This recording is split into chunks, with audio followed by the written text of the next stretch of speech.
मेरा नाम डॉक्टर प्रीति यादव है।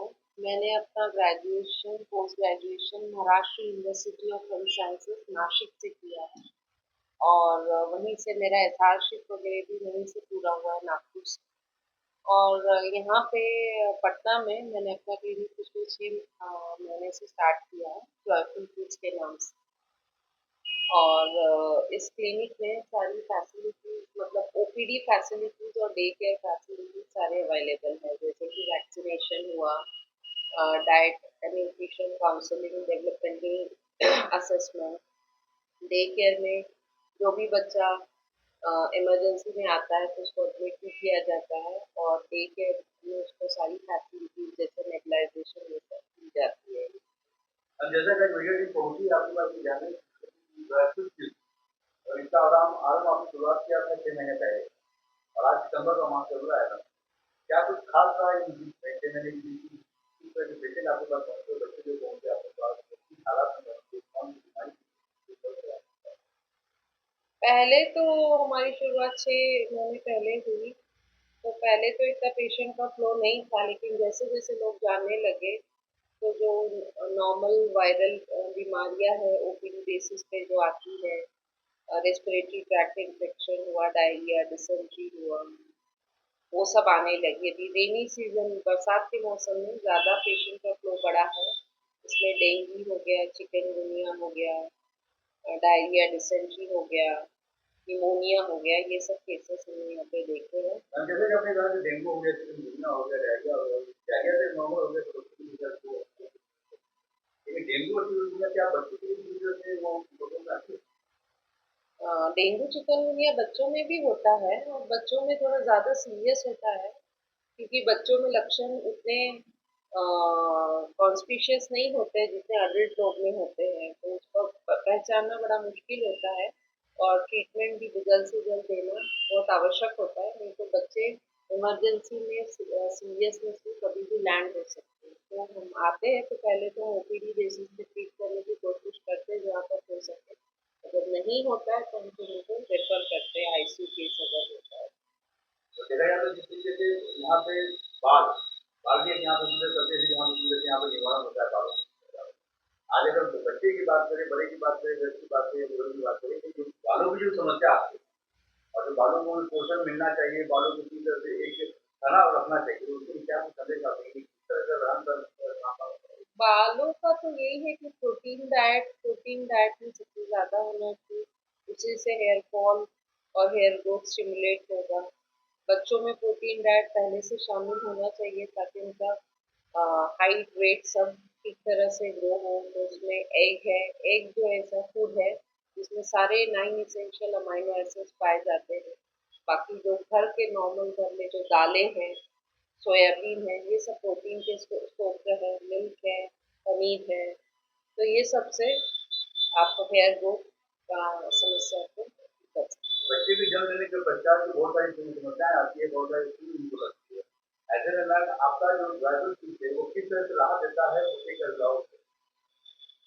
हमारे सेंटर पे यानी बर्थ से लेके तो अडल्ट तक सारे वैक्सीन अवेलेबल है। जैसे बच्चा आता है तो अगर वो नेशनल इम्यूनाइजेशन शेड्यूल सरकारी में लेकर आया है तो बहुत सारी ऐसी वैक्सीन है जो सरकार नहीं देती है, वो सारी हमारे हमारे पास अवेलेबल है। जैसे कि हो गया इन्फ्लुएंजा, हो गया फिर टाइफाइड, हो गया मेनिंगोकोकल वैक्सीन, हो गया hepatitis A vaccine, chicken pox, ये सब सरकारी अस्पतालों में अवेलेबल नहीं है, वो हमारे पास सारी वैक्सीन अवेलेबल है। और यहाँ तक कि जो अडल्ट लोग हैं, जो वयस्क लोग हैं, उनके लिए निमोनिया वैक्सीन हो गया, टीडैप वैक्सीन हो गया, शिंगेल्स वैक्सीन हो गया, वो भी हम सब रखते हैं। और फिर मेन आज के डेट में है सर्वाइकल कैंसर वैक्सीनेशन। वो सर्वाइकल कैंसर वैक्सीन है जो है, ना कि लड़कियों को लेना चाहिए, लड़कों को भी लेना चाहिए 9 साल के ऊपर के एज में, वो भी सब हम रखते हैं। और लोगों के अंदर जागरूकता भी फैलाते हैं कि ये क्यों ज़रूरी है। केवल लड़कियों के लिए ज़रूरी नहीं है, लड़कों को भी बहुत सारे कैंसर के अगेंस्ट ये सर्वाइकल कैंसर वैक्सीन बचाता है। तो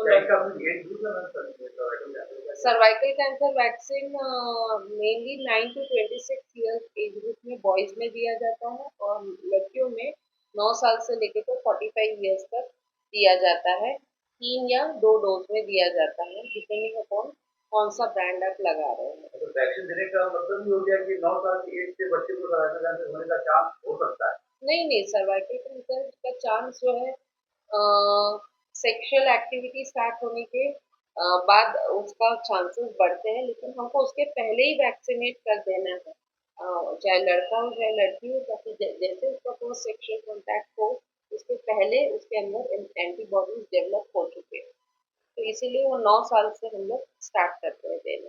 मैंने जो बोलूँ तो और ये था कि ये आपने बताया कि जन्म लेने के पश्चात बहुत सारे वैक्सीन जो है वो हम्म। क्या ये एक क्या हर कितने सेकंड पे ये वैक्सीन है वो मिलता रहना शुरू करते हैं? वो तो क्योंकि होता देखिए अधिकतर हम लोगों ने ये उसका देखा है कि बच्चे जब जन्म लेते हैं तो वैक्सीन को लगातार पड़ता चला जाता है।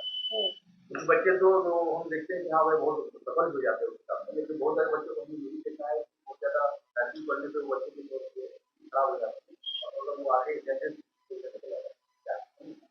नहीं, वैक्सीनेशन लेने से स्थिति खराब होती है ऐसा तो हमने कभी नहीं देखा, नहीं है डॉक्यूमेंटेड है, लेकिन यही है कि जो शेड्यूल दिया है हमारे जो आईएपी शेड्यूल है चाहे नेशनल इम्यूनाइजेशन शेड्यूल है, वो शेड्यूल फॉलो करना जरूरी है, वो अंतराल में देना जरूरी है, और जिस डोज में पड़ना है उस डोज में अगर वैक्सीन दिया जाए तो उसके साइड इफेक्ट वैक्सीन के कोई भी नहीं होते हैं, तो कभी ऐसा नहीं होगा कि स्थिति बच्चे की वैक्सीन के कारण खराब हुई इसमें है, इसके बल्कि बच्चे की हेल्थ पे डिपेंड करता है।